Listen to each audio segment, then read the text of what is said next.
మౌనం అర్ధంగీకారం అంటారు కొందరు. మౌనం చేతకానితనం అనుకుంటారు ఇంకొందరు. కానీ మౌనం ఒక పదునైన ఆయుధం. మౌనం కనిపించని బలమైన అస్త్రం. ఒక మనిషి మాటకు విలువ లేనప్పుడు మౌనం మంచిది. ఆ మనిషికే విలువనివ్వని చోట దూరం మంచిది. మౌనం సహించలేక, దూరం భరించలేక దిగులు చెందడం సాధారణం. కానీ నిగ్రహం కలిగి మనస్సును స్వాధీనపరచుకోవడం అసాధారణం. పరిశుద్ధ బైబిల్ గ్రంథంలో ఈ విధంగా రాయబడింది: పరాక్రమశాలి కంటే దీర్ఘశాంతము గలవాడు శ్రేష్ఠుడు. పట్టణము పట్టుకొని వాని కంటే తన మనస్సును స్వాధీనపరచుకునేవాడు శ్రేష్ఠుడు. నోటిని నాలుకను భద్రం చేసుకునేవాడు శ్రమల నుండి తన ప్రాణమును కాపాడుకొను అని వ్రాయబడింది. మరి కొందరు పైకి మౌనంగా సౌమ్యంగా కనిపిస్తారు, కానీ తెర వెనుక కుళ్ళు కుతంత్రాలు నడిపిస్తూ ఉంటారు. ఇంకొందరు ఆవేశంతో తోచినంతా మాట్లాడేస్తారు.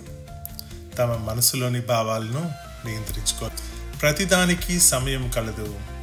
మౌనముగా నుండుటకు, మాట్లాడుటకు. మౌనం ప్రతిసారి పనిచేయదు. మాటలు అన్నిసార్లు అవసరం లేదు. కానీ మాటలకు మౌనానికి కూడా తగిన సమయం ఉంటుంది. అది గ్రహించి నడుచుకోవాలి.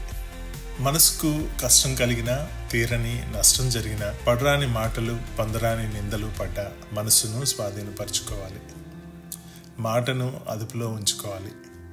ఎందుకనగా మన మాటలతో, చేతలతో మనం ఏమీ చేయలేము, సాధించలేము.